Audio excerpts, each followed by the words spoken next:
All right, so these people should definitely take Social Security early, all right?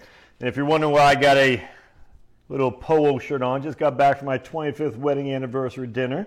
They gave us 2 free glasses of champagne, which of course my wife had a couple sips and we don't drink. So we just said, put them to the side.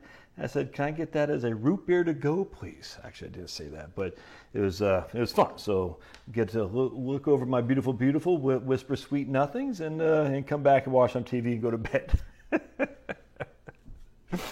Anyway, so 25 years for your old buddy Josh. If you would have told me that 25 years ago, I would have thought you're crazy, but here we are, man. All right, so we're going to look at the Social Security right here, the period life table, and this is basically the actuarial table for your life expectancy in Social Security. The period life expectancy at a given age is the average remaining number of years expected prior to death for a person at that exact age. All right, so you can see right here, we have 100,000 people who are they just got born on January 1st. They got born, 100,000. By the time 20 years goes by, of those 100,000 people, still 98,715 are still alive. And so what happened was back in the old days, and this is why everyone thinks we're going to live to 120, which is just dumb, but in the old days, the infant mortality rates were through the roof, dude, until a guy named Ignaz Semmelweis out of Vienna told doctors and delivering people, hey, why don't you wash your hands before you go to another woman who's delivering? Just wash your hands. Clean up after yourselves. It might kill some of the germs or bacteria or whatever that's on those hands. And it might free the babies to live. Let's just do that. And of course, they all thought he was crazy because he dared to challenge the science at the time. Okay, well, it looks like I got some scratch on my... Anyway, so he said, challenge... Oh, because I shaved today. That's what it was. I shaved the first time like a week.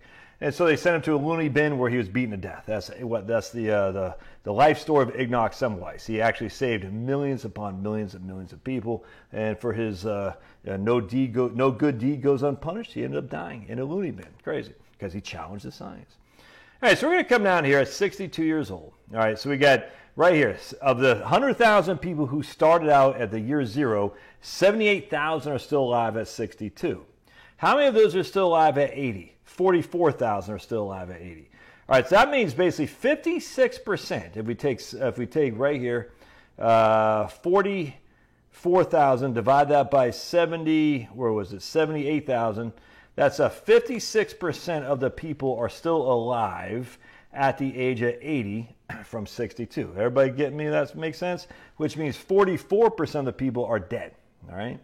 So essentially, 1 in 2 people will die from 62 to 80. 50% of the people will die from 62 to 80.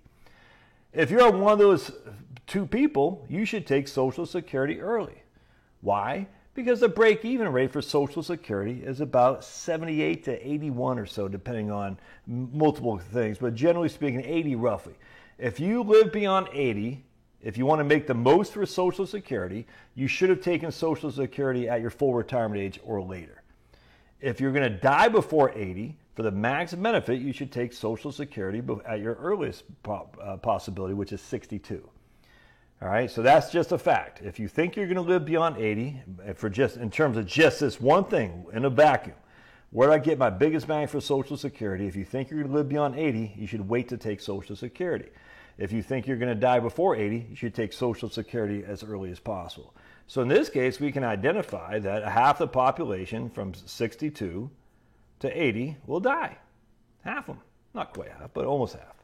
That means 1 of every 2. So if you line up 100 people, you say 50 of you will be dead between now and 80 years old. So 50 of you should have taken Social Security at 62 to get the biggest bang for your buck.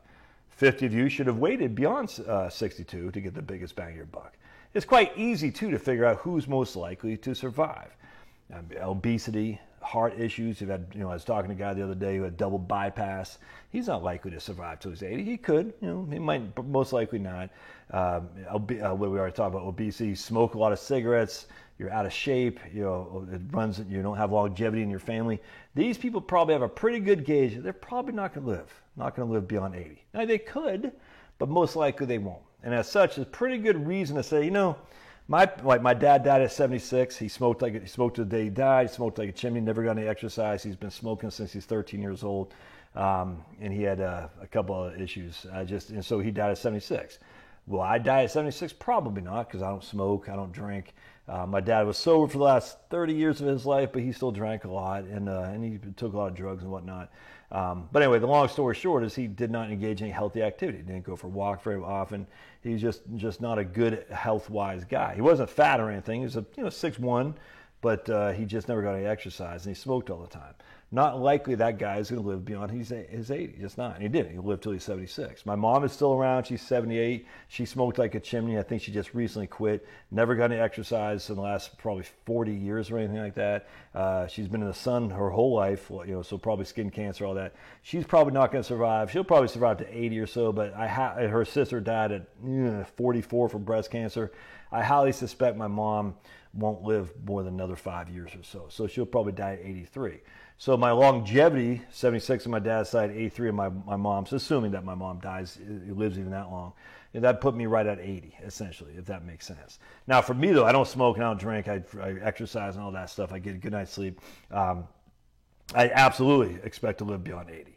But I might not. But then again, I have a wife, so I want to make sure she's taken care of. So, but that's not what the point of this video is. The point of this video is to say, look, 50% of you are going to die, most likely, according to Social Security actuarial tables, before you hit 70, before you hit 80, once you turn the age of 62. And you should take a real deep look at that and say, is that me? Is that really me? Unless you're going to go carnivore diet and just give up all kinds of crap and just go, like I've had clients that do that, man. They said, I'm getting off this crap. I'm freaking going carnivore diet. They lost mass amounts of weight.